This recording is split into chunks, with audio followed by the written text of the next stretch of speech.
For the first time this season, the Full Sim Racing Association heads once again, well, for the second time this season, we head to the eastern part of the world, but for the first time we head to a road course. The first of two road courses on this calendar. Next one being Sonoma near the end of the regular season. This, however, is the Red Bull Ring in Spielberg, Austria. That track is normally known for hosting stuff like the Formula 1, well, pretty much Formula 1 and anything open wheel, a bit of Porsche Carrera, and just a whole host, I believe a bit of MotoGP as well, if you are so inclined. So this track is no stranger to racing. This track, however, is a stranger to what we have in store, that being the Xfinity cars. And luckily, we have a lap for you as to see what these drivers can expect. So, luckily, I was given access to an Xfinity Camaro car. I don't know why, but I was given access once again. So let's go for a lap around the Red Bull Ring, a 20-turn course, or 19 depending on which definition of corners that you look at. But regardless, down the main straightaway, upshifting into the fourth gear. Listening to the engine, get just to the rev range, hard on the brakes, about 75-ish%, and then right into turn one, just get to the apex, nick the curb on the outside ever so slightly, and once again upshift to third, then to fourth, all the way down uphill, more realistically. The braking zone as well being very aggressively uphill, much like turn one. This is into technically turn 3 by FIA definition of corners. And then once again another long quote-unquote straightaway, going all the way down into, I believe it's turn 4, turn 5, hard on the brakes once again. You have to be very careful because once you get on the power in these cars, especially at this track, and I've used the same setup that the drivers are using tonight, this car is very capable of stepping out. Hence, you cannot technically be full throttle in this middle section. You have to really let the car roll, and it's quite a challenge and a half, that's for sure. Barely hitting the gravel. Once again, hard on the brakes. I missed this corner, but this is my fastest lap. I missed the apex more accurately by about half a car width. But again, you cannot be at full power up until here. Then you go full power, upshift once again to fourth, hard on the brakes again. Downshift to fourth, downshift to third, downshift to second if you are so inclined. But if you want stability, it would be best to stay in third for this final corner, and that gets you around the track in about a minute 36 and a half seconds. And that is a lap of the Red Bull Ring here. And we move on to live pictures once again as we take a look up above. About 4 minutes left in qualifying. Not sure if many drivers are going to be running qualifying, but we will see. But before we take a look, we will the drivers on the track, we will instead take a look at the schedule going into this season as per usual, as we always do. And in fact, just before I take a look at the schedule, I should double check on when the stage ends. That is lap 25. The drivers will be pitting before lap 25. The drivers are going to try to start. You can only make 17 to 19 laps, so we will be seeing drivers pit at least twice, and that's just for fuel alone. Some drivers might gamble and go for fuel on one stop, tires on the next, or fuel and tires. We'll have to wait and see. But here's what the schedule looks like coming into round number 5, or race number 5, if you will.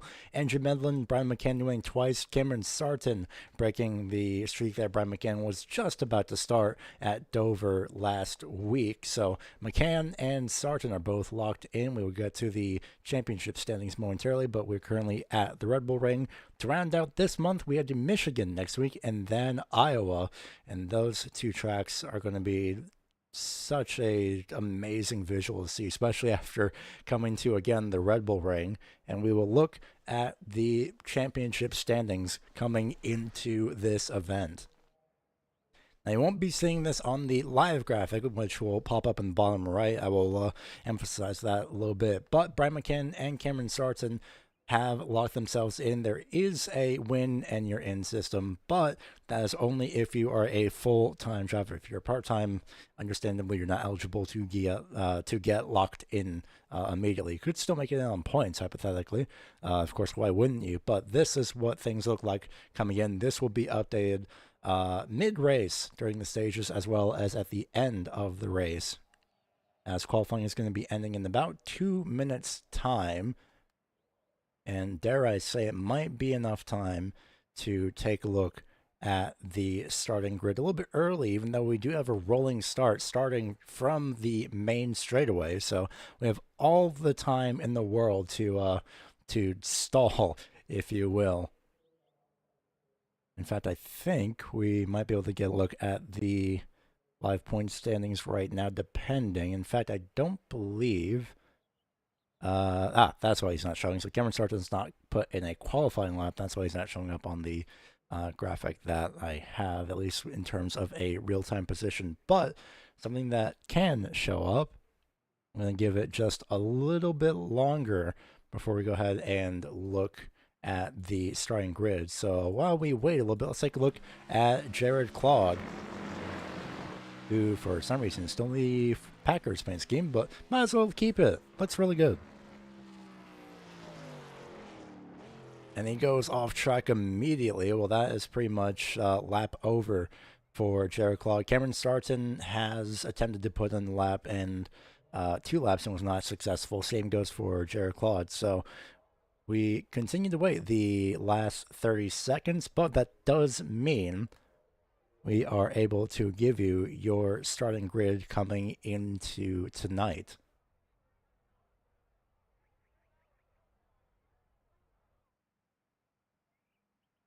So as the session will end, the starting grid will be as follows. Zachary Lovelace on the pole position by over a second ahead of Brian McCann, who will be starting in second place. A blistering lap time by Lovelace to start out. Second row holds Michael Thorpe Jr. at a 137.007, missing out on that P2 by, 8 1,000ths of a second? In fact, probably out of technicality, 9 thousandths of a second or 9 1,000ths of a second. Heberly Telemacki Heberly Telemac starts off in the 4th place position to Thorpe's, I was going to say outside, I think it's inside here at this track as everyone starts to grid.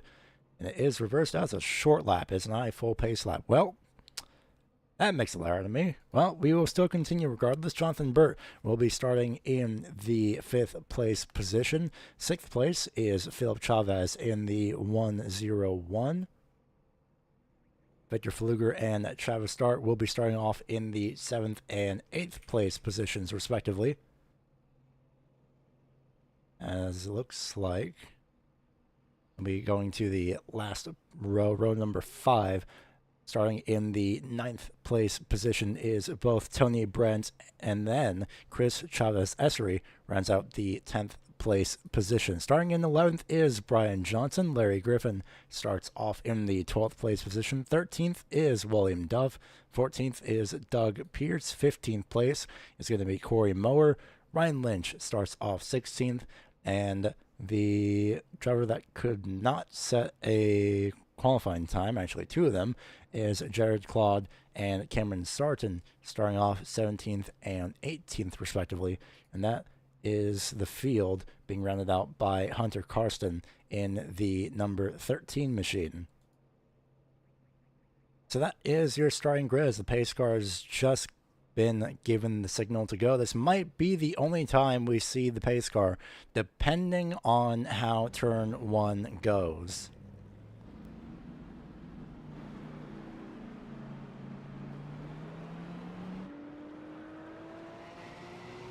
So riding on board the pace car, the Porsche pace car for the road courses, especially here on the road courses on the iRacing service, getting ready to go racing for 41 laps. Who'd have thought? I never would have thought that you'd be seeing the Xfinity cars at the Red Bull Ring. Leader is Zachary Lovelace in the 33 machine. Pace car pulls off, rounding the final corners here, flag in hand by Barney. The field waits for the signal to go green.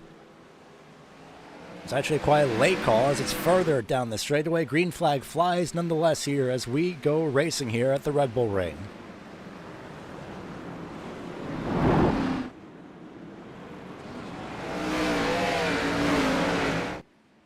Everyone makes it through turn 1, luckily. It's a matter of making it through turn 3 up on the uphill.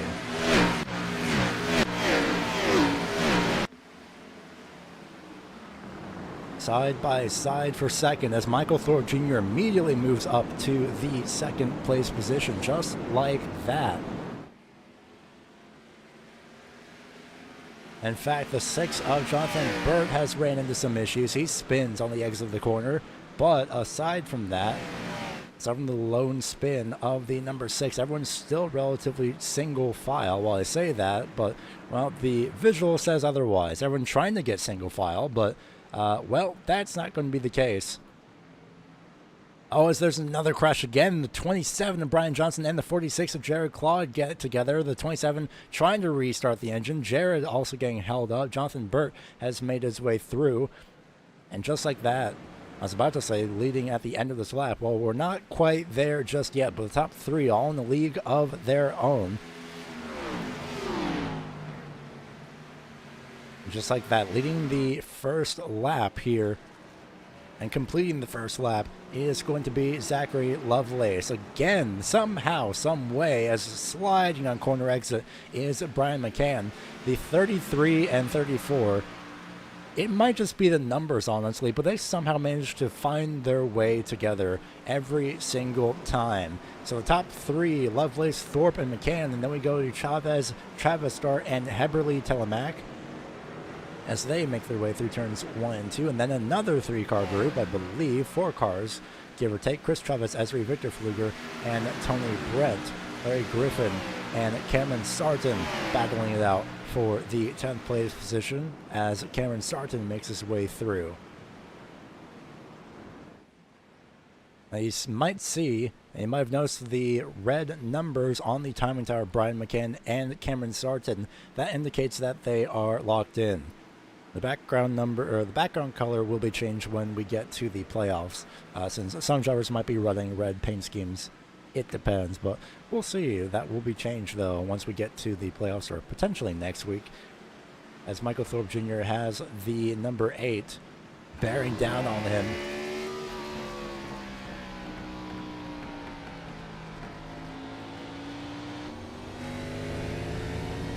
Pfluger's lost a couple positions, and that's why. Through the grass he goes, no doubt has a slowdown. They've lost a little bit of traction. I think now we might have a chance to take a look at some replays here. Let's see what exactly happened to some various drivers. This is Jonathan Burt on corner exit, just too much throttle. Very smart in a sense, actually, to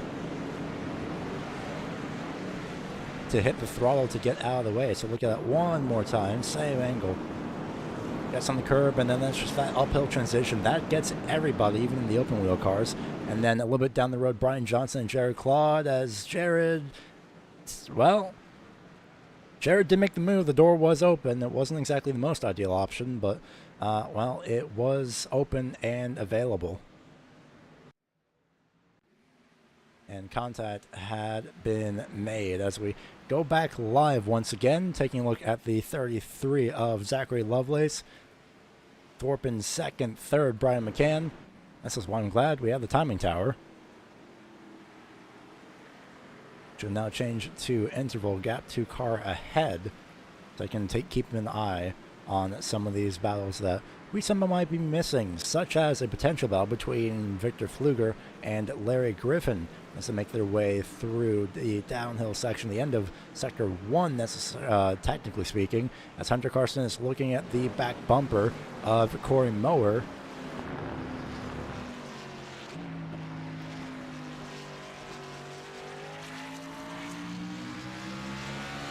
You see just up ahead, the 2 cars up ahead, that is Pfluger getting by Larry Griffin.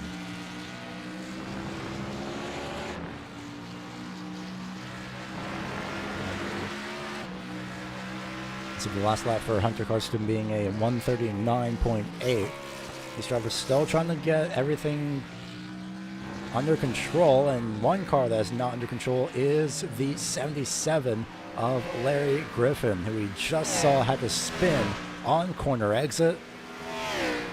It's going to be left reeling, no doubt.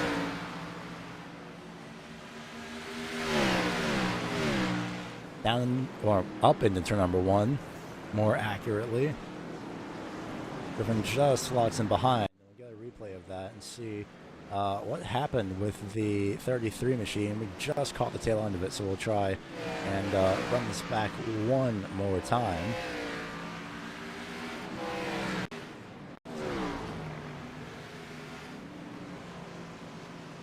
So Griffin chasing down the 80 of Victor Pfluger through the corner, and just looks like too much power.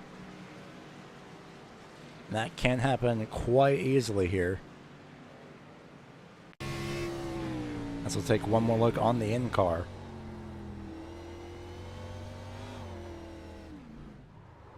Sometimes the car, if you have a bit too much throttle, it just tends to step out like that. But good recovery and nice job, nice track awareness to just lock it down, keep out of the way.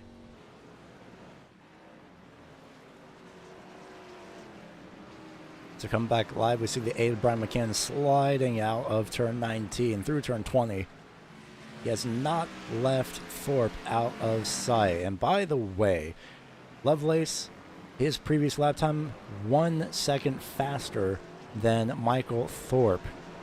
A 136.778 for Zachary Lovelace. And then Michael Thorpe Jr. has a 1 minute 37.614.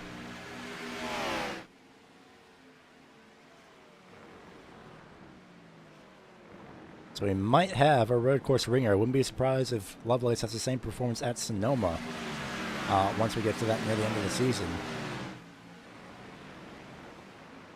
Again, the stage will end at lap number 25. We're expecting drivers to pit within or in 15 laps, as we see Heberly Telemac Get a little bit loose off the corner. Chris Chavez Esri a little bit slow to exit the corner. Being put under fire by Cameron Sarton as Thorpe went off track in the downhill section. Did he brake too hard? Did he lose the traction under braking? That is the million-dollar question. Let's take a look here. Did he lock up the tires? Did he wheel spin? He did lock up the tires just as he started to turn in. Goes wide into the gravel, tries to get back going. Luckily, no harm, no foul. That does lose him the position for the moment.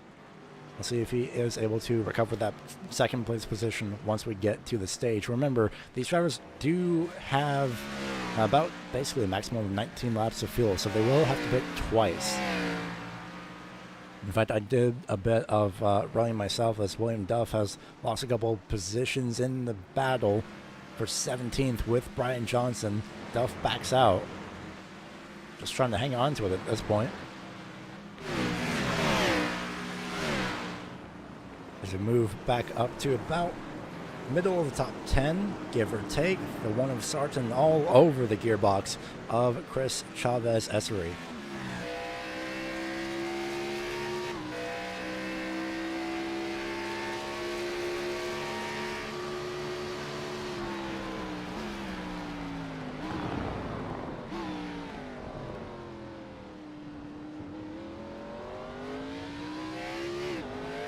And that is how tricky corner exit can be here. Of course, it didn't help that the S3 had gotten his left side tires on the sausage curb, but it didn't do him any wonders. But he did manage to retain the 7th place position. Didn't fall too far back, although right when I say that, you can see just how much the car is wiggling here. In fact, we might stay on board here. As what I would say is Sarton looks to the right-hand side. Can't get anything done yet. Can he get anything done here in the short chute towards Sector 3? It does not look to be the case. Meanwhile, a little bit of a battle, I would say, going on between the 39 and 27, but well, that is done and quite literally dusted.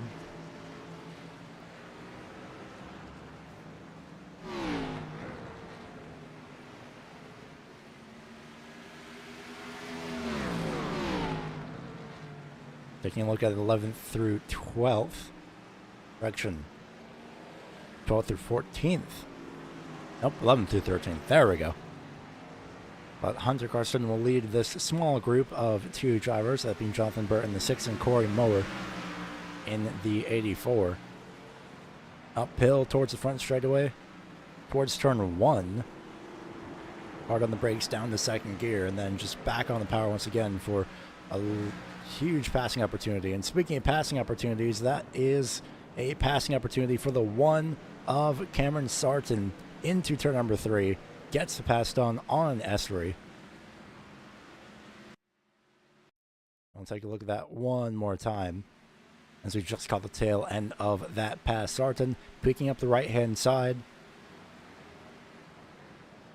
Just significantly braver on the brakes. And in fact, yeah, you could see the momentum that Sarton had carried actually let go of the brakes so the tires didn't lock up. And just like that, he's immediately up to the 7th place position. But not exactly free just yet, especially considering that Esri is still within sight, especially within the mirrors of Cameron Sarton. Jared Claude and Larry Griffin in battle for 14th. Griffin not able to get the cornering correct as he would have liked, no doubt.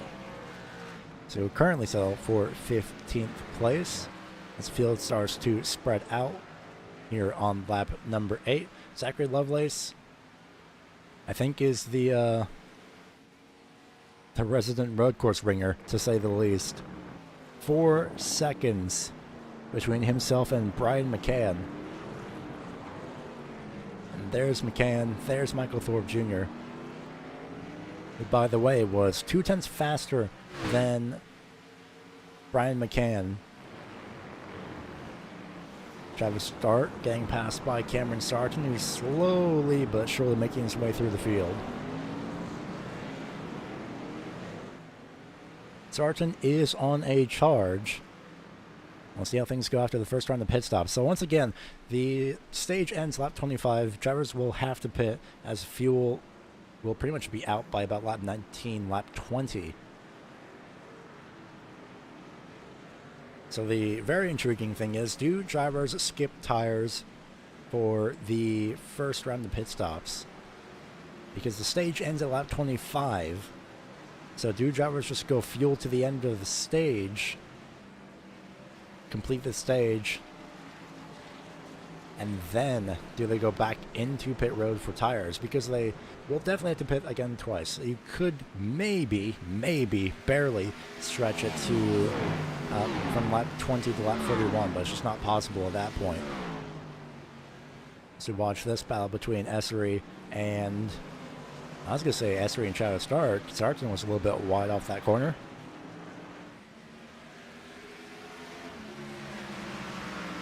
There's a lot of strategy elements that can take place here tonight, especially with this being a road course. I am all for this. The only thing that annoys me is the fact that we don't yet have wet weather tires for the NASCAR series. And I really hope at some point, maybe Season 1 2025, we will be getting that. Because it's happened before, and these cars run in the road course on the rain. Oh boy, that just sounds chaotic, and I absolutely love the idea of it. Because remember, these cars did run in the rain before, most notably at the Charlotte Roval. I believe the first iteration of the Charlotte Roval as well, where the track in the infield was being pretty much lit by the giant LED board. It didn't have adequate lighting at the time, and it was pouring. And that was just a wonderful sight to see. So I'm hoping at some point iRacing does add wet weather tires for the NASCAR series cars, because it would just be so amazing to see that happen. Of course, it would have to be road course only. One can only dream. I want to go for ovals. In the meantime, we still have to get through this race, and we'll see how things go. Shadow Stark actually gets passed by FSRA. Meanwhile, Sargent just bearing down on the back bumper, the 88 of Heberly Telemac. And very loose off the corner is Philip Chavez. And Sargent sees the opportunity to strike. He'll go to the right-hand side of Heberly, side by side for fifth. Into turn number 1. Does Sargent go brave on the brakes to make it too wide with Philip Chavez? No. So nothing there in turn 1. Although Chavez, did he get a slowdown? Or did he just get a poor exit? He might have gotten a slowdown because he just let both of these two by. So that leaves Sargent up into 4th place. Heberly in 5th. Chavez 6th. I'm going to go back to this group once again. The 15 of FSRA, Dart, and Brent. In fact, we'll see. Let's take a look at the live point standings in the bottom right. Now, a little bit of a disclaimer. The live points does not take the wins into account. And it will not be the case until we probably get support for that with ATVO, if that is possible. But for now, it's going to be just pure live points with this graphic. So, you do see the name of Brent McKinnon and Cameron Sargent in red. That means they are locked in. In terms of live points, however, they are 10th and 14th. Zachary Lovelace, with his position that he's running in now, is definitely doing him favors because of him sitting in the first place position. Tony Brent will maybe finally be dethroned as the consistent driver, as Travis Stark goes way wide. Hunter Carson sitting in the 11th place position on track. Of course, the numbers in parentheses are the current positions that these drivers are running on track. For some reason, Jared is not being counted despite the fact he's currently running in 14th. Same goes for William Duff. For some reason he's not being counted despite the fact he's running in 18th. I believe their points are counting for position regardless. All the drivers in the top 16 that you see here in the championship are on track.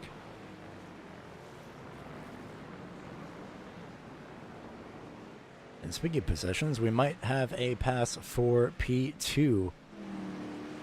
Yes, Michael Thorpe has ran down Brian McCann. I was going to say a bit earlier, once Thorpe had lost the position too, is that, well, luckily Michael does have a lot of time. He has about 10, if not 9 laps to run down Brian McCann and get ahead before pit stops, but there could always be an undercut. And again, it depends on fuel and how things go with strategies. We could have a varying amount of strategies. Personally, I did a few laps, about 15 or so laps here, to get some laps in this car as McCann slides out of the corner. Same goes for Thorpe. Again, you're just tiptoeing on corner exits depending on where you're at. But I did about 15 laps, and the left rear tire was down about 20%, effectively about 80% wear left. So hypothetically, you don't need tires by the end of this race. 15 laps, 30 laps, and then you're pretty much good to the end. So we'll see how things go, especially in terms of strategy. Doug Pearson, William Duff has swapped for 16th place. 17th place, rather. They might have a swap for second once again.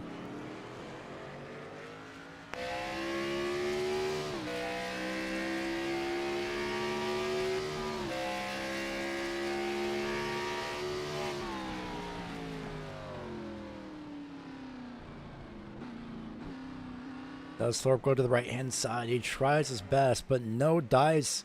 McCann gets a little bit loose.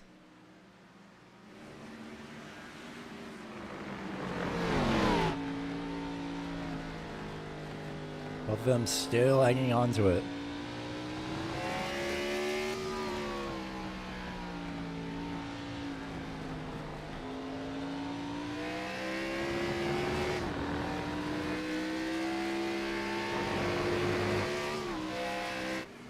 So the key thing here as well is because it's a road course, race control and iRacing race control itself, so the live stewarding as well as iRacing race control will not be throwing a yellow, and that's why I alluded to at the start is you don't really be seeing cautions because this is a road course. And there's really technically no need because of how wide this road course is and how long the track is. That is the 3 of Ryan Lynch, who is 1 lap down. 34 of Thorpe is trying once again to try and make a move. We might see it here, uphill into turn 3. Technically right here, correction, right about here is turn 2, and up here is turn 3. But according to iRacing, this right-hander is turn number 2. I call it turn 3 because it just makes sense. You do make a turn. The early upshift actually for Thorpe to keep that car stable under acceleration is very intriguing. Travis Start halfway in the middle of a battle with Chavez Essery. So halfway is about 4/10 back.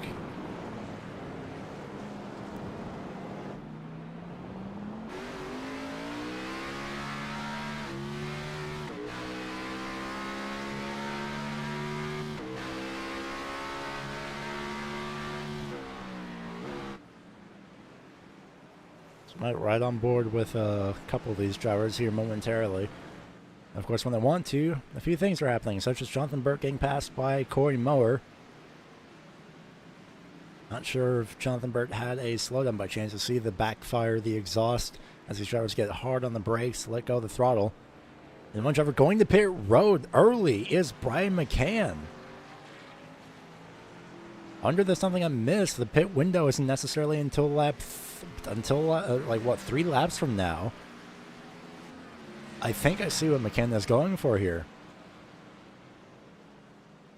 So McCann wouldn't have to pit again until lap 35 at this point. Roughly lap 35, lap 34, as he overshoots the pit box by a huge amount. Do the tires go up on the car? Yes, they do. So left side's going on, do the right side's going as well? Yes. So 4 tires stop. Chris Chavez Essery and Tony Brent are also in pit road. 15-second stop in the box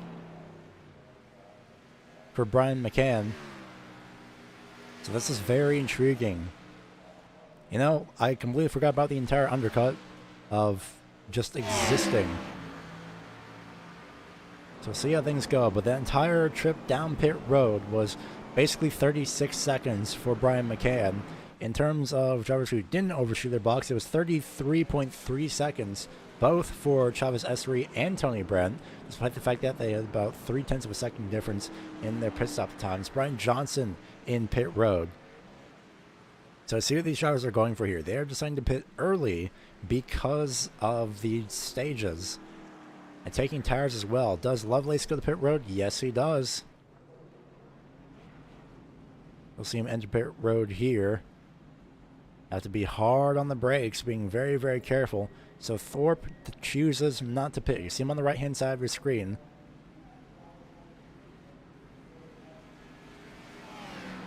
So move Michael Thorpe into the lead.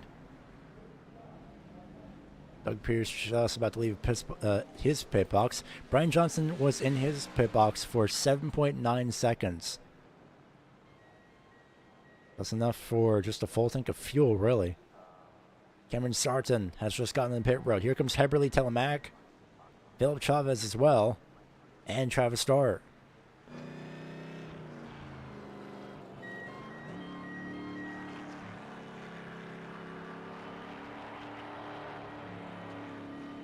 And on the right-hand side, as Victor Pfluger makes his way into the pit box, on the left-hand side, rather, you'll now see the last pit lap. That's no longer the stint. That's no longer the amount of laps that these drivers have run. That is when they have last pit, what lap they have last pit on.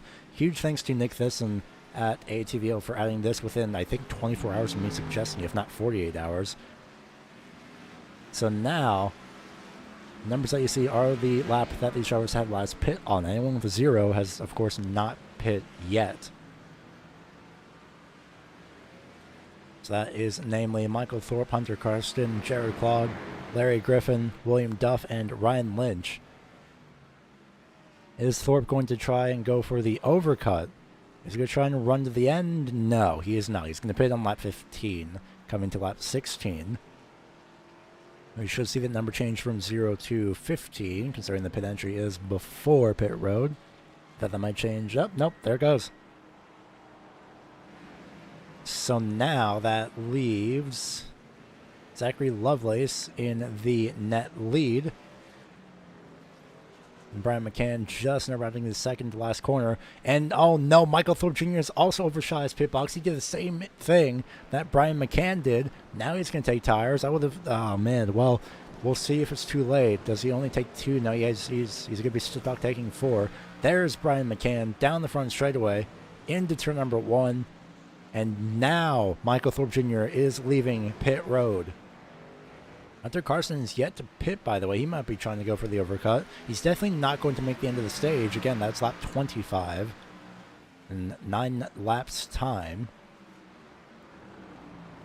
Jared Claude in the pit road in number 46.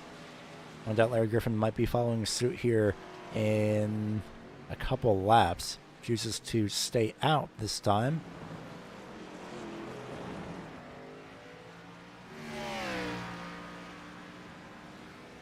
Let's see if we can catch this on replay here with Michael Thorpe overshooting his pit box. This is pit entry.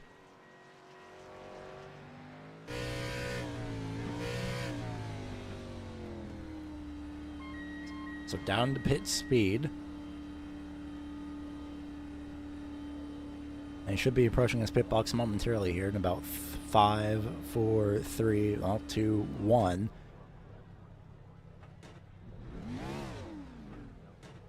He overshot it less than Brian McCann did. I can say that for certain. By how much? Well, here's the thing. Well, we'll go with this. Zachary Lovelace, his total time in pit road was 32.8 seconds. Brian McCann's time in pit road was 35.9 seconds, 36 seconds effectively. And then Michael Thorpe Jr.'s time in pit road was 34.7 seconds. And yet, despite all that, there's still 4 seconds between McCann and Thorpe. And now Hunter Carson has gone to pit road, lap number 17. was the original expected pit window for some of these drivers, so we'll see if this does play in your favor for Hunter Carson. Does Larry Griffin go the pit road? Well, couldn't if he wanted to. Goes way wide. I was going to say, this is the part where you might try and stay out, snag that extra point for the stage, but that's not going to happen because you literally will not make it, so Griffin no doubt will be making his way to pit road shortly. And there is Hunter Carson leaving pit road.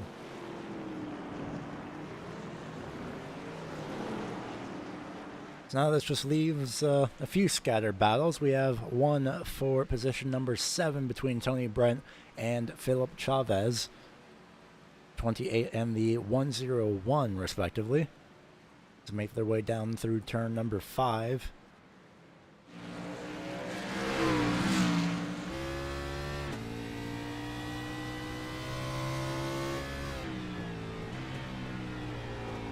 Jonathan Burr's made his way past Larry Griffin. It's kind of on the back foot. There is Hunter Carson, who just came out of the pit road. He's going to be on the tail end of Jonathan Burt as well. In fact, in the net position... Oh, whoa, wait a minute. Both Corey Mower and Jared Claude had gone wide.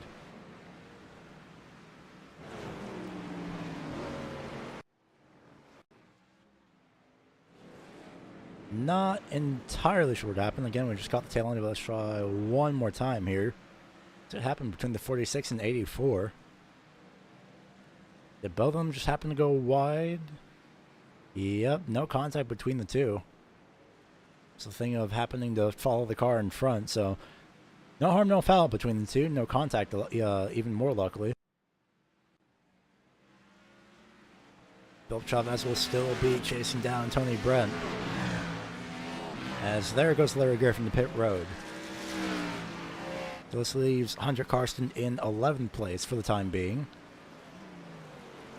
He will be chasing down Jonathan Burt for that final stage point, or for the stage point, rather. Well, yeah, no, the final stage point in 10th place. Philip Chavez chasing down Tony Brent down into turn number 5. Doesn't make a move, peeks out like he's going to. Instead, uses all of the room on the left-hand side to follow through.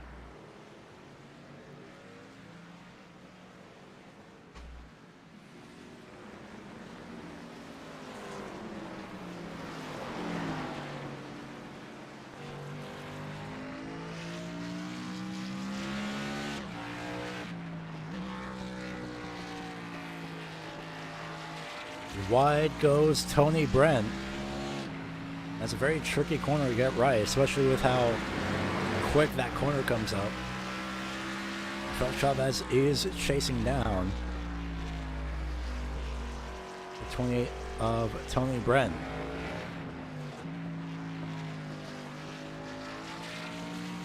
In fact, we might see a move here going into turn number 1. That is if Chavez can get the run uphill.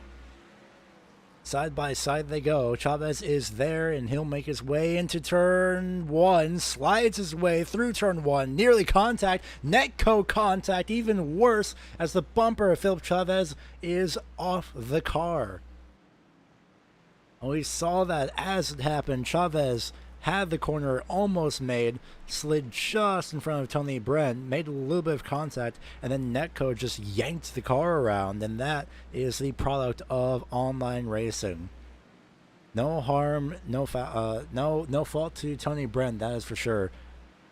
Because Tony Brent was pretty much as wide as he could be, using the sausage curb to be the track limit for him, effectively. And, well, we saw what happened there. I'll take a couple more looks regardless. But we'll see if we can ride on board with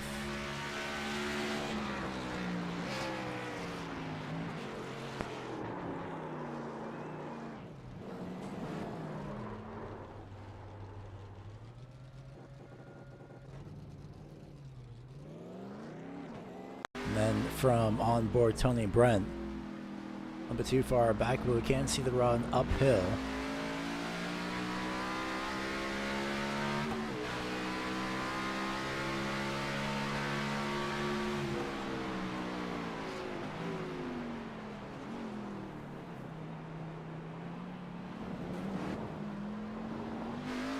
Yeah, it's definitely no fault of Tony Bren, just a racing deal for sure.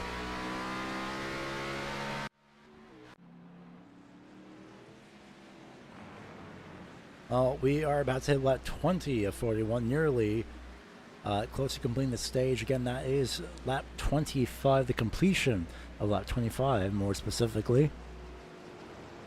And points will be updated as such. But while we have a chance, let's go on board Zachary Lovelace and see what a lap around the Red Bull Ring is like.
And that is what Zachary Lovelace is doing every lap, sliding the tires, trying to keep the car under control. Hunter Karsten trying to get by Jared Clark for the 11th place position. No dice into this corner just yet. In fact, both of them might be going off into the gravel there. Jared definitely dipping a lot more into the gravel. But he does keep it under control at the same time. In fact, he won't actually, as he'll slide to the right-hand side, nearly makes contact with Hunter Karsten, and just like that, move the 13 into position 11. Jared might try and come back at him, but it's just not going to happen this time by. And tires are way too hot for that, way too overcooked. And dare I say, on fire, if anything.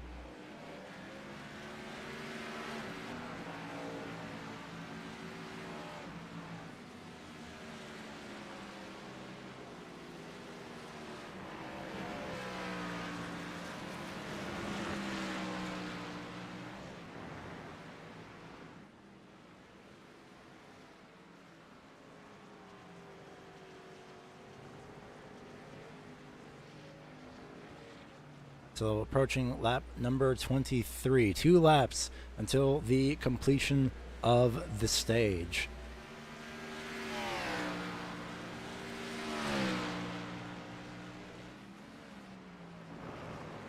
Once the stage completes, we are not going to go side by side immediately. We'll see if we can pull in Travis Start eventually, but again, at the completion of the stage. In the meantime, we'll keep this eye on the battle for P9 as looks like Brian McCann might be going through a couple connection issues. In fact, Ryan Lynch had also decided to park it behind the garage a couple laps ago. In fact, has Brian McCann's internet struck? We saw quite literal flashes of it. last week at Dover. It wasn't too bad to keep him out, but he is still out. He is not yet fully dropped out according to iRacing.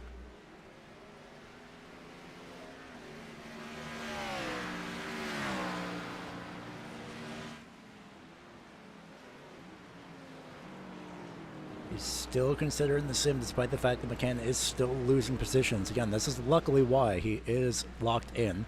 Now he has been considered to have lost connection. That is, again, just another product of online racing. It happens. As we have pretty much reached the halfway point of this race last time around. This time by, it's 1 lap until the... I would say 1 lap until the completion of the stage. Correction, 2 laps until the completion of the stage. And Jared Claude might be seeing himself with that extra point if he can catch up and pass Hunter Karsten. Well, Chavez also might be seeing an extra point between himself and Victor Fluger. So still a lot to play for here.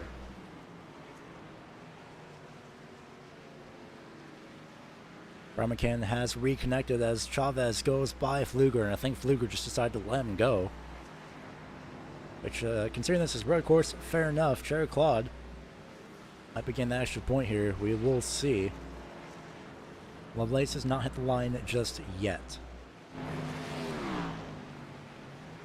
Sliding behind the 13 is Jared Claude. Oh, and both of them will go wide. Contact is made. No! Oh, the 46 spins Hunter Karsten into the pit entry. Can he get going around? Yes, barely. I'll have to be very careful here because pit entry right there. There is a wall that prevents the cars from sliding out. And we saw it just as we went on board, too. Almost blows the door wide open. Well, there is the extra point for Jared, but at what cost is the question, as Burt and Fluger will go side by side. Fluger just dropping back. And now that McCann has returned, he is back on track. I believe, yes, just now leaving pit road. Lovelace has just hit the start-finish line, so this is the last lap of the stage before completion.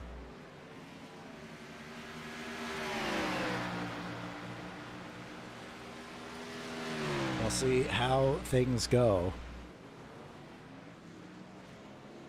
That's going to be a long way, but once drivers cross the start-finish line, effectively those positions are locked for those that are ahead at the completion of the stage. So we'll see how things go, especially for Jonathan Burt, who is closing the gap between himself and Philip Chavez. Last time by the start-finish line, about a second faster, 1.3 seconds faster actually, was Jonathan Burt than Philip Chavez. So they're coming around to start lap 25. Some drivers haven't even started lap 25 yet.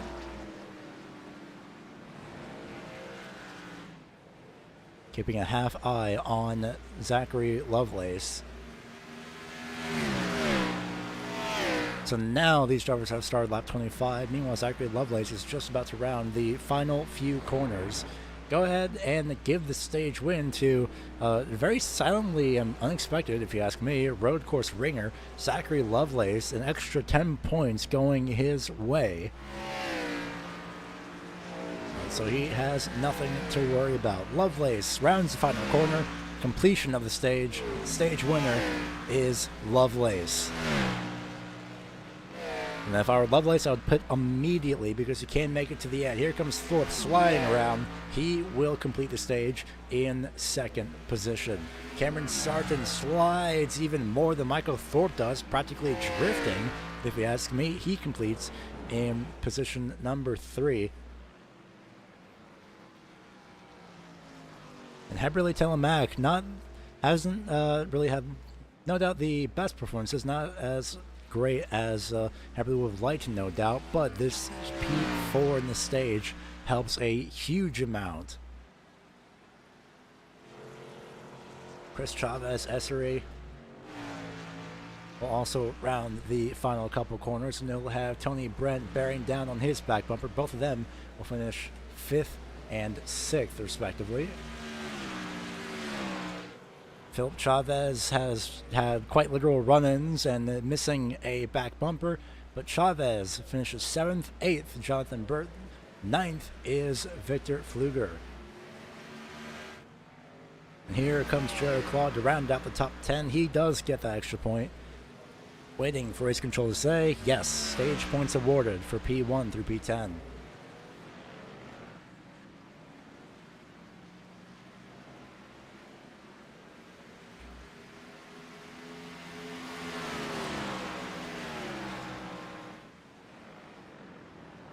The points will be updated as such to account for the completion of the stage.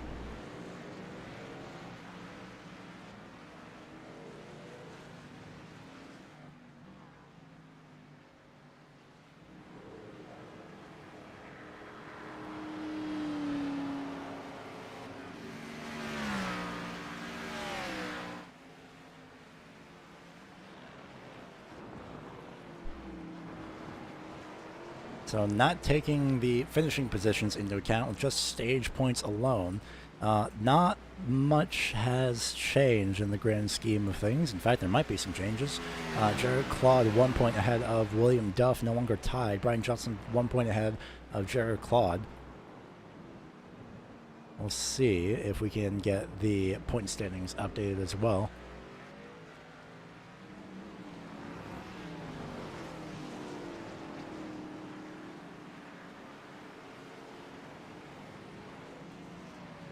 So now that we have stage points accounted for, let us take out the timing tower real quick so we can show you the stage positions. And if anything does happen, we will catch that immediately in due time, like Philip Chavez going to pit road. Right now, to show you that's the schedule, to show you the point standings of the stage. Oh, that just doesn't account for that anymore, does it? Oh, that's unfortunate. Really? Alright, well, we'll get that post-race then in that instance. Let's see if we can get something together really quickly.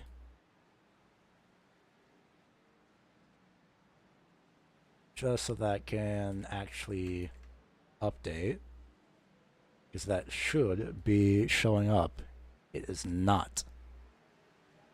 Well, that's highly unfortunate. Well, we'll just go with the old-fashioned way of reading it out for you instead. And continue bringing you the racing action on track, especially with a spell between Pfluger and Chavez. Correction, Pfluger and Burt.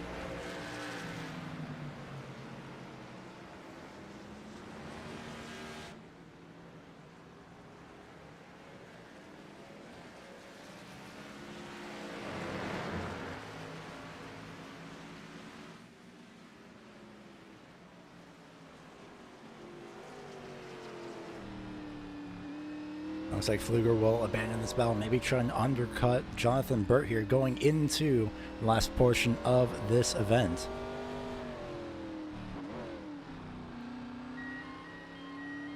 In the meantime, I will see if I can, we can get the points updated, because they should be updating in theory, but of course, as per usual technology reasons, it has decided to just not do that.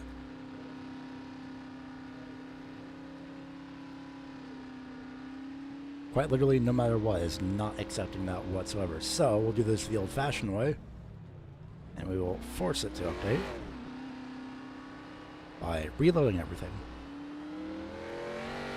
But we rode on board with the pit stop of Victor Pfluger, taking 4 tires, nearly hitting the guardrail on a corner or on pit exit, but he does manage to survive, which is the very key thing.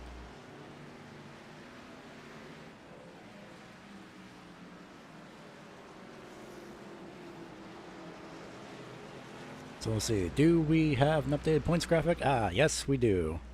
The old off again, on again trick. There we go. Well, hold on. Probably not the best timing, considering Chavez and Tony Brown are in a little bit of a battle here. We'll see. Do they both go to pit road? Yes, they do. We'll stick with this for the moment to see if either of them overshoot their pit box. So that's going to be a very key thing here with this pit stop, as well as if any of them decide to take tires or not. This could be, in my opinion, this is the hard part, because the tire fall off is absolutely drastic. The lap times average now are about 1 minute 41s, as FSRA does get into his pit box in time. And Jonathan Burt as well has entered pit road.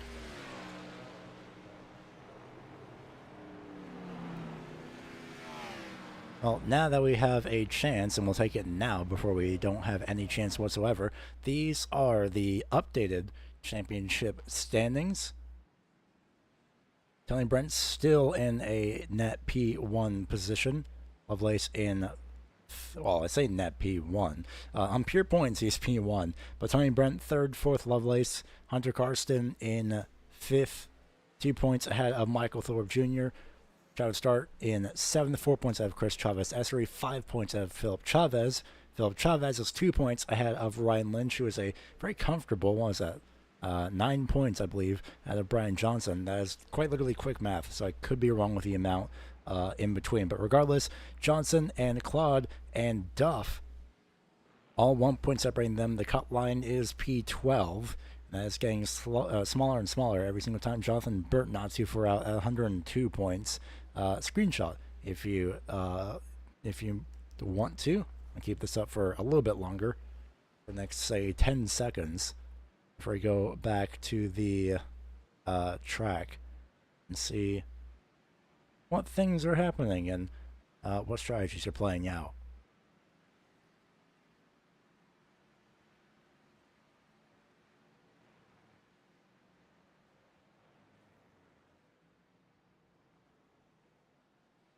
Of course, the old off again, on again trick that does everything. One person that's been doing everything is Zachary Lovelace. He's pretty much been leading ever since the race had started. Again, they wanted to call a surprise road course ringer, effectively. As we come to 11 laps to go. Philip Chavez and Jonathan Burt in a little bit of a battle of their own once again.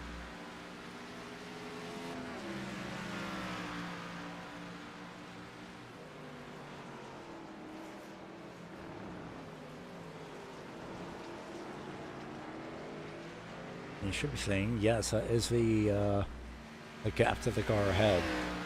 14 seconds between Cameron Sarton and Michael Thorpe Jr. Again, Brian McCann, I've now just realized, Brian McCann, despite the fact that he lost connection, had to reload, he's back in 5th. Wow.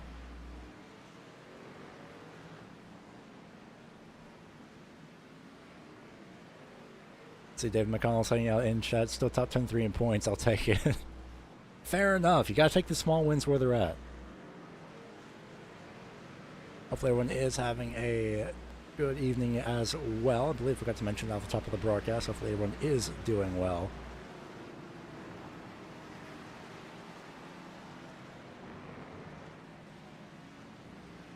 Again, someone who's doing well is Zachary Lovelace, leading by 7 seconds over Michael Thorpe Jr., who's 13.5 seconds ahead of Cameron Sarton, who might be trying to barrel down as quickly as possible. These drivers have pit. The top 3 have pit. In fact, we'll go once again to the last pit lap. Anyone who has pit in the 20s has made their most recent stops. And, well, 30s if you're under Karsten. You see he's about to get into his pit box. He overshoots as well, just ever so slightly. We've seen that quite a lot today. Drivers overshooting their pit box. Does he take tires? I believe so. I believe the left sides just went up and now the right sides.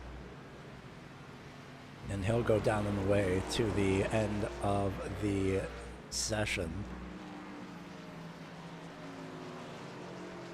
I saw somebody, that is Doug Pierce, missing a front bumper.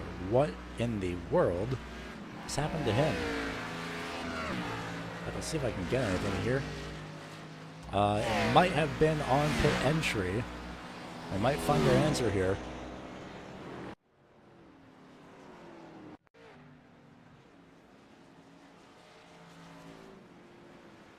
Well, that is a... That's Larry Griffin maybe having a couple issues, actually. Not sure as to why that happened. Well, regardless, we will go back live to where Heberly Telemachus actually DNF'd right when we were in that replay too. My goodness. Well, back to the replay. Rewind it. And we'll see if we can get something here on board the number 88. It's going to be a long run up to it, but this should be it.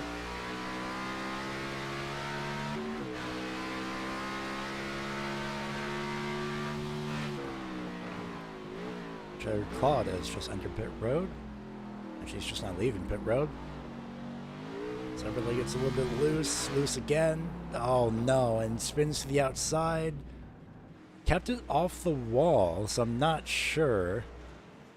I wonder if that would have been... Let's run this back one more time. Let's listen in.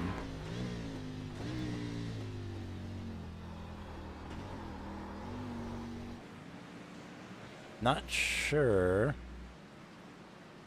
Maybe that's more of a hardware failure than anything, because Heberly could have kept going, so not entirely sure what happened there to the number 88.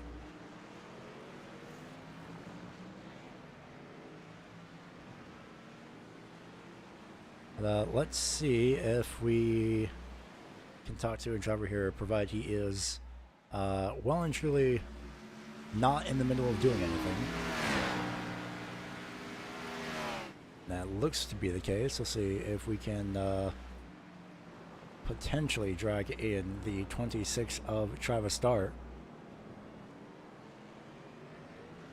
And he has just left pit road as well, so we'll see.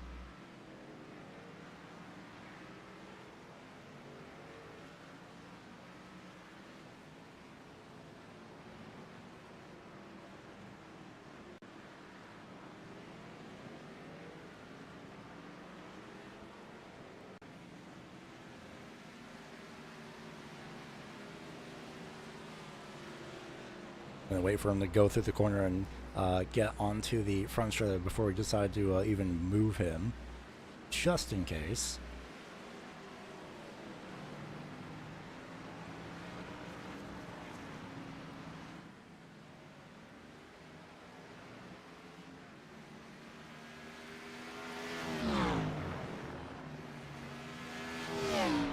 And wait just for him to round the corner as he will fly through turn 19 and the very treacherous turn 20. Travis Starr, you've been dragged up into the booth. How's the racing going down there?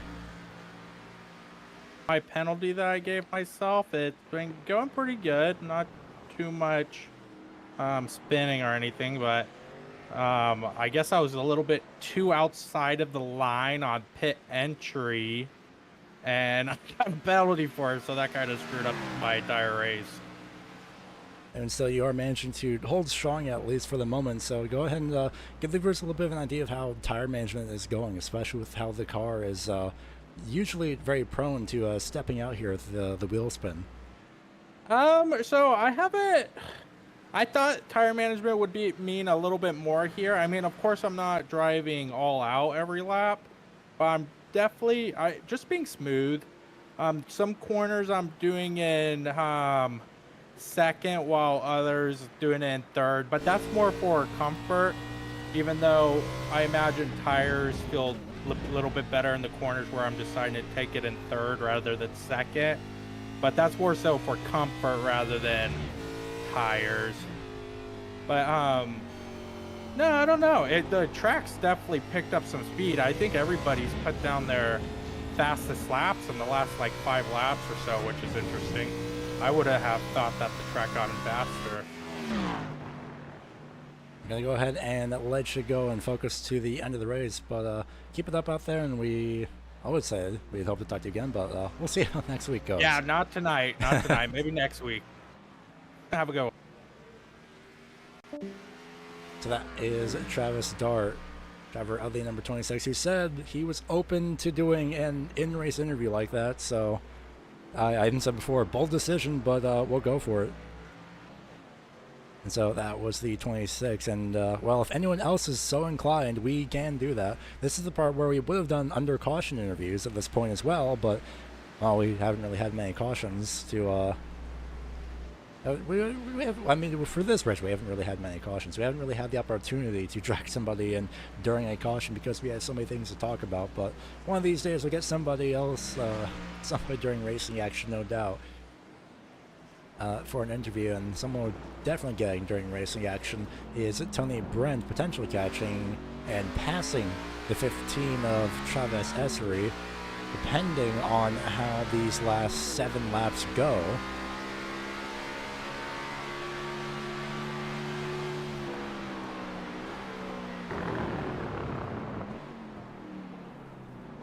And we heard from Travis, he said that the track has picked up speed, and that is truly the case, especially if you are Tony Brent, because he set his personal fastest lap just last time by the start-finish line, a 137.925.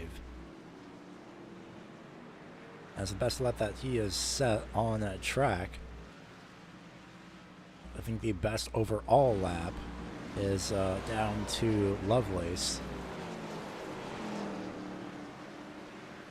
In fact, a little bit of closer battle here is between Claude and Chavez. So they're going to make their way down into turn 5. Claude is going to be hard on the brakes and just barely gets to the inside, right inside rather, of Chavez. And just like that, almost like it's an open wheel car with that kind of braking, he somehow manages to get his way into P9. What a pass by the 46 of Jerry Claude. And Tony Brent is about to catch Chris Chavez Essery as well, still running him down. Last time by the line.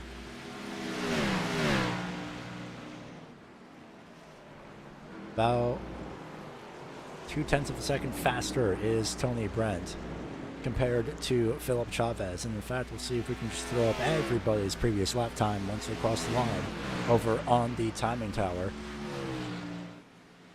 Eberly Telemac is back out on track, luckily.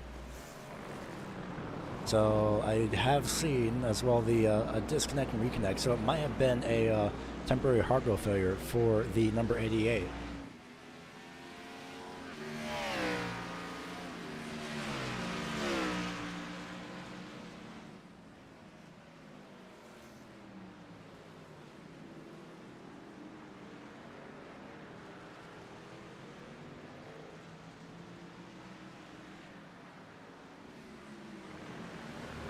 So we'll see how things go in these last few laps between these two drivers.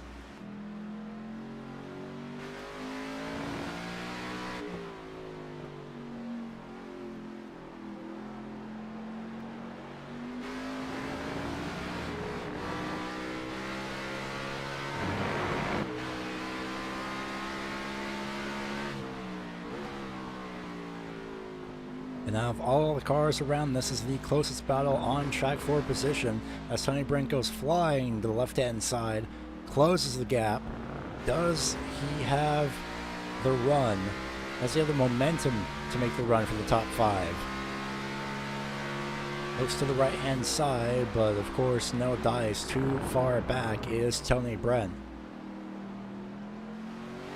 Dirty air, the dirty air no part playing a little bit of an effect as well. Slipstream here down these straightaways is helpful, but in these cars, not by much.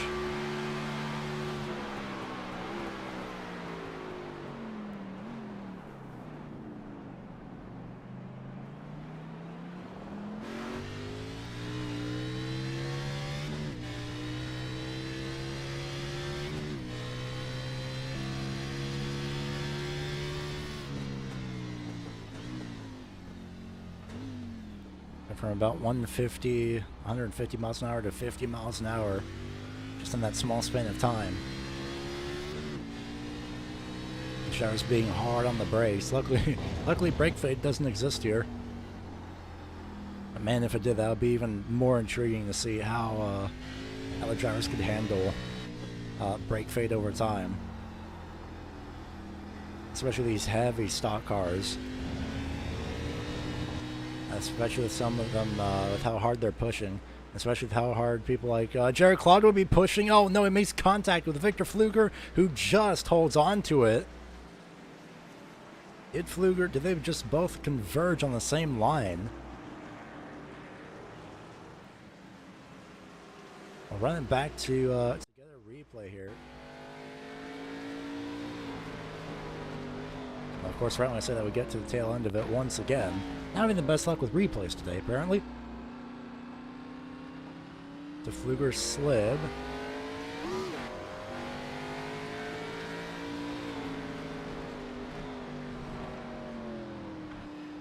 Take a look one more time from a top-down angle.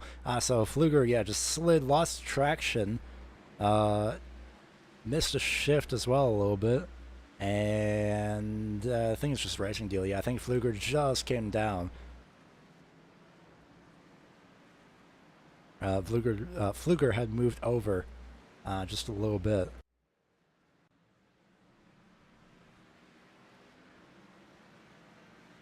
Regardless, back to live racing action as Tony Brent has fallen off the pace of Chris Chavez Essery. It's now technically the closest, well, this is still technically the closest battle on track. The next closest battle is between Pfluger and Claude, but Pfluger struggling on corner exit of turn number 3 by the looks of that. And with about 3 laps to go, not much could be said aside from just keep the car under you and hope for the best.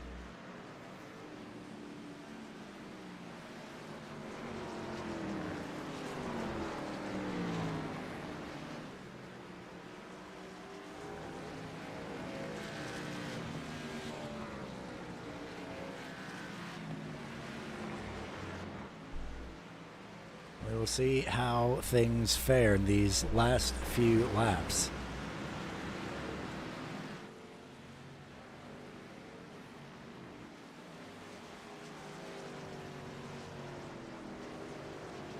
More specifically, 2 laps to go at the start-finish line.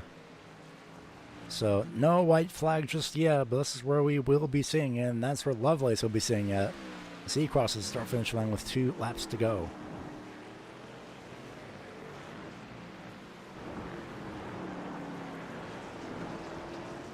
Just gets the tires on the sausage curve there on the left-hand side. Keeps the car under control. Just has to do that for about 1 more lap. He is a 9.8 second gap, and I think that's going to be the largest gap that we will have as well for a finishing result. Provided things do stay as they are. I think before this, the next open gap was, the next largest gap was Ryan McCann winning at Atlanta by over, I think it was 8.2 seconds. Now here we are a few weeks later at the Red Bull Ring where Lovelace has just come alight.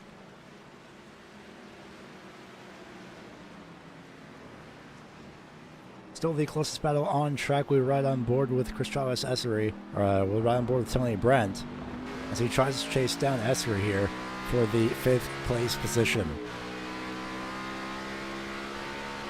Right now, Tony has 2 laps to get it done. And where in relation is the leader? Well, more than enough space, so nothing to worry about. And we'll be definitely keeping a close eye on that battle here for the next few laps. 12.5 seconds is the gap as we hit the white flag. Last lap at the Red Bull Ring.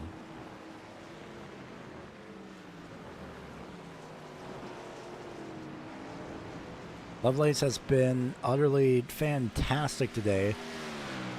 Brian McCann's going to be close on the fuel, I would believe. Hasn't pit for 17 laps. We should be able to make it. He is still within the window. Meanwhile, still within the window of passing is Tony Brent and Chris Chavez Essery. These two are still going to be going at it.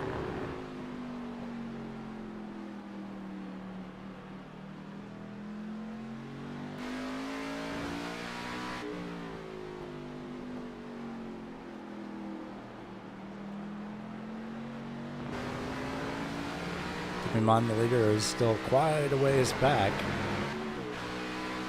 because of how long this road course is, it's going to be a while for this to finish. So these two are just now about to take the white flag, so the race is not yet over for these two.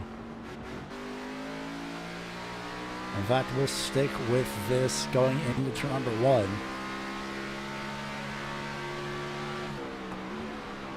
So nothing as of yet. Tony Brent right on the back bumper. Meanwhile, rounding the final 2 corners, putting on an absolute clinic, is the 33 of Zachary Lovelace. Consider the 33 locked into the playoffs now here at the Red Bull Ring, the road course ringer. Drivers will be crossing the start-finish line to finish their races. Michael Thorpe will come home in second. Cameron Sarton will be coming home in third place, way off the track, but he'll make it regardless. Brian McCann is quite a ways back, and in fact, he's just in front of these two. As the rest of the field, 1 lap down, does finish the event. So Jared Claude, Victor Fluger, and everyone all the way on back is finishing the race effectively. So this is the last battle for position. Do either of these two crack under pressure? Brian McCann, is he going to be able to make it for 4th place? He'll be close on fuel, but he should be able to make it in comparison. The main focus is going to be on these two. Can Tony Brent make any last-ditch effort to get into the top 5? Braking hard to turn 19. Sliding are both of these drivers, and in fact, no, I thought Tony Brent had actually he does have a nose. Tony Brent in the final corner, side-by-side passes. Chris Chavez-Esri snipes P5 right at the line. I figured when he got loose, and both of them got loose, it might have been over, but we saw it as it happened. What a race to the finish, and this is your race winner, the 33 of Zachary Lovelace. What a performance.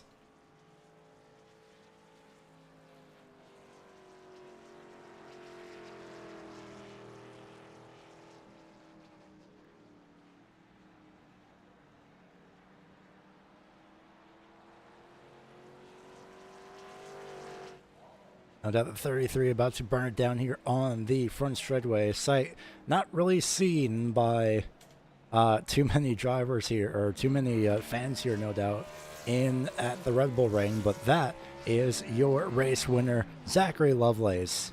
Rightfully so, burning it down on the front straightaway.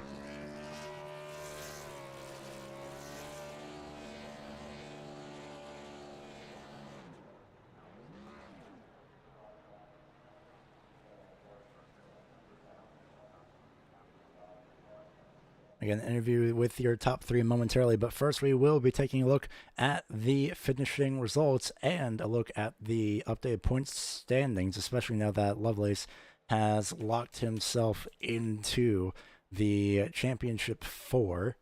Championship 4. I'm thinking way too far ahead. Championship playoffs, the round of 12, more specifically, is what Lovelace has just locked himself into. My apologies with that one. That is a huge Freudian slip. It's been a long day, I think. But first we will look at the regular finishing results, and then soon we'll be looking at the championship standings. I'll get the results up here on your screen. As finishing first place is Zachary Lovelace. There should be a car color there on the right-hand side, but that is just chosen to not exist for its own reasons. We'll get that adjusted for the next race. But regardless, Lovelace by 13.716 seconds finishes first over Michael Thorpe Jr., Cameron Sarton, Brian McCann, 3rd and 4th, respectively. Tony Brent sniping the 5th place position from Chris Chavez-Esri there, right in the literal last corner. And my oh my, what a pass that was. We'll take one more look at that too momentarily. Jonathan Burt finishing in 7th, and then Victor Fluger, Philip Chavez, and Hunter Karsten running out the top 10. So we will move on to the rest of the field. Bringing this back up on your screen, Jared Claude finishing in 11th place. 12th place, Corey Moore, Travis Start finishing in 13th after a self-imposed penalty from what we heard from a impromptu mid-race interview. And then 14th place being Brian Johnson. 15th place was William Duff. Heberly Telemack, not Telemacki, he is silent brain. Heberly Telemack finishing in 16th. 17th place, Doug Pierce. 15th place, Larry Griffin. And Ryan Lynch retiring early on.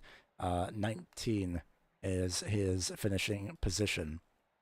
And hypothetically, I'll see if we can get this up and see if it's updated. It's not, so we have to do the old turn it off and turn it on again really quickly to get the championship standings. But in the meantime, we will get an interview with your top three, and we'll be starting off with the third place finisher, that being the number one machine of Cameron Sarton. And Cameron, pretty solid race for you today, all things considered, with everything that happened. I believe you didn't even you did not manage to set a qualifying time, but at the end of the day, you managed to come home in third place. So what a performance. You had silently made your way up through the field. Yeah, I had a P2 qualifying run, and I decided to spin it out of the last turn, and then going into turn one, immediately got a 1X, so just pulled off because it wouldn't have counted. But yeah, I got stuck a little bit behind those guys at the beginning, just being patient, and I looked up, and I was 25 seconds behind the leader, so that was a little bummer, because I think I was talking to Zach. I could have hung with him. He was super fast, but felt like I had the speed up there majority of the laps, within a couple tenths, kind of give and take for both of us. So wish I would have qualified up there, but to finish on a podium, we'll take it. Especially after everything that happened, the first of two road courses this season, and this one being the of course significantly lesser known because it's usually used for open wheel on the Porsche Carrera Cup. So your thoughts now that we've gotten through the a very odd combination of taking a heavy stock car to this track. It was fun. It wasn't too tricky, thankfully. We went. I think we did Spa last year, and I think immediately we told Travis never to do that again. So you take chances, but it was fun on this car. Like I said, I don't think I've ever ran just a normal open wheel car on this, so it was nice, fun. Do I want to do it again? Probably not, but I mean, it was good for once. But it'd be fun if it happened again, especially. Yeah, here's the thing. Add rain, then we'll talk. I still think one day, I Sure. still think one day it should have rain, especially with I'm not gonna let that go. I don't think, but it'd be very fun. A very fun combination if Arison were to add rain to these. But in the meantime, though, you are locked in as of Dover last week, so you have a lot of technically relaxing to do until the playoffs. But of course, that's not gonna stop you from getting top threes, top fives at the end of the day. So your thoughts as we head to Michigan next week? Yeah, I felt pretty good. Next few outside of Iowa, I'm not very good there. I don't know why, but I'm not. Michigan, I'm pretty decent, and Darlington and is pretty fun. So, well, besides Charlotte, I'm not very good there either. But so 2 of the next 4 weeks, just try and rack up the points and keep with McCann. So luckily he had a little connection issue, so I got a couple points on him this race finally. So at least he finished 4th, so good for him. But we'll just knock out the consistent podiums, and we'll be there at the end. Before we go ahead and let you go ahead and shout out who gets it done for you with that number one machine. Yeah, shout out to mom, dad, and grandma watching, and Travis, yourself for putting it on every Tuesday night, and hopefully we can continue the quote-unquote hot streak here for the 2, 1, 3 the last 3 weeks. So pretty good average finish overall. All right, going to go ahead and let you go ahead to talk to you again next week at Michigan. Yeah, cheers. And that is Cameron Sarton, third place finisher. First place finisher being Zachary Lovelace. I don't believe, for some odd reason, that Michael Thorpe is available. And I should convert this in the point settings before we forget.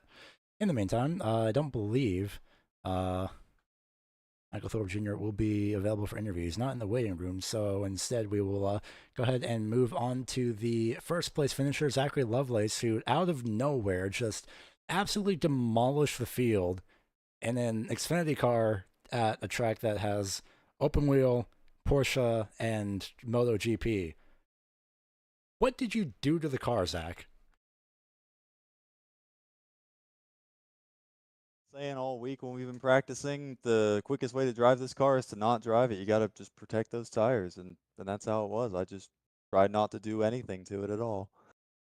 Apparently that worked by not doing anything because he finished first by 13.716 seconds. That is a gap and a half, and I think that is almost double of what we saw at Atlanta when McCann had finished by, I think it was 8.2 seconds over second place at that time. So absolutely incredible performance. You get yourself locked into the championship standings, I believe. Yes, you do. Into the playoff standings, more specifically for the round of 12. So a lot of weight off your back, especially. Well, absolutely. Just between the race itself and just the championship, it feels like a huge weight's been lifted off. Just got to go out there and be in control and just set myself up really nicely. And of course, speaking of setting yourself up, we go into Michigan next week. So a little bit of I want to say a more normal track, a wider track, especially almost super speedway like. So your thoughts as we head to next week, Michigan, for next week? I don't want to jinx myself, but Michigan is usually one of my better ovals. I've had some good finishes there in a lot of different cars. But we'll see. I haven't done a whole lot of Xfinity there, and I'm looking forward to it. And before we go ahead and let you go ahead and shout out who gets it done for you in that number 33 machine. Well, first and foremost, I got to thank my team Texas Speed. We had Heb and Jared and John out there racing with me. Also, the guys over at G-Force, Tony, Brian, and David, who couldn't make it today. But just a great group of guys. Really helped me get going on both the oval and the road side. Love racing with them. The guys here in this league, awesome. A lot of competition. Love racing against these guys. It really makes you a better driver. So thanks to all of them for coming out and running. And then, of course, you for putting on the show for us. And thanks for your time as well, and congratulations on, I think it's another top 5, actually, if I remember correctly. I should double check before I say anything, but regardless, still a very solid performance for this week. So we hope to talk to you again next week. I'll try and be there. Thank you. That is the number 33 machine, the winning driver of this race, that being Zachary Lovelace. And don't worry, we do have the championship standings ready for you as well. We bring that up in just a couple of moments' time once we figure out how layers work once again. But going into next week, in fact, we don't even need this.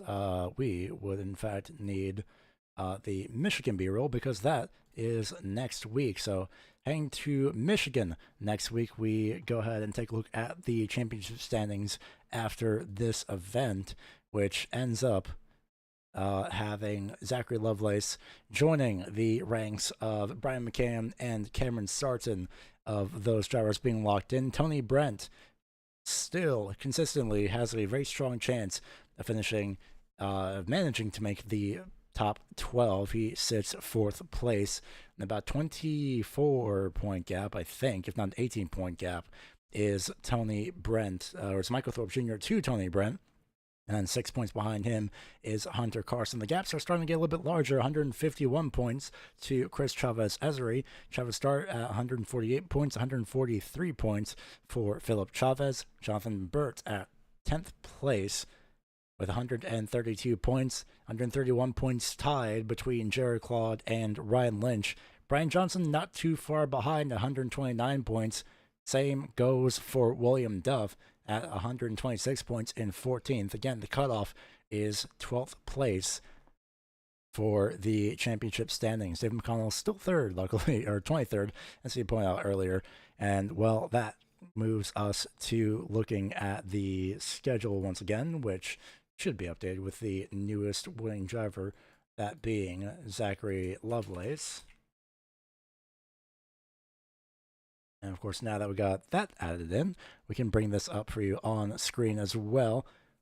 Michigan next week for 100 laps. Iowa the week after that on August 27th. The round of 12 all the way in October, mid-October specifically, that ends at Talladega, or the regular season ends at Talladega Superspeedway. So if you're not in by then, well, good luck, genuinely. I will also have to ask Travis on how the Nashville Fairgrounds will work, because if I remember correctly, it's actually going to be an average finish for the double. So if you win the first race but finish 27th, let's say, or if you win the first race at the Nashville Fairgrounds and then you finish like 15th, I believe, wow, I'm stumbling over my words. I do believe, if I remember correctly, it will be an average finish. So we'll see how that goes. Might have to wait for official wording on race control of that, see how things go for then. But regardless, we still have a lot to go through between then and now, especially between Michigan and the end of the regular season up until race 14.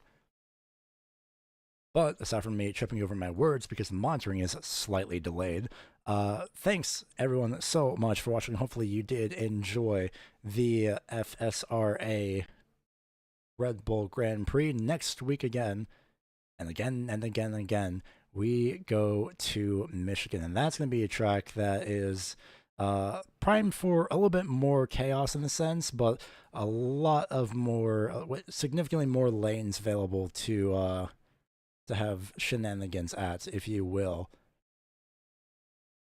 But regardless, next week is going to be the Berserker Industries 200 at Michigan, and then the Dart Brothers 160 at Iowa the week after that to round out the month of August. But it's still weekly up until, I believe, Thanksgiving, so you won't be missing any of the action. Don't forget to leave a like, subscribe if you want, and we will all see you next week at Michigan. Thank you all so much for tuning in. Congratulations to Zachary Lovelace. We hope to see you once again next week.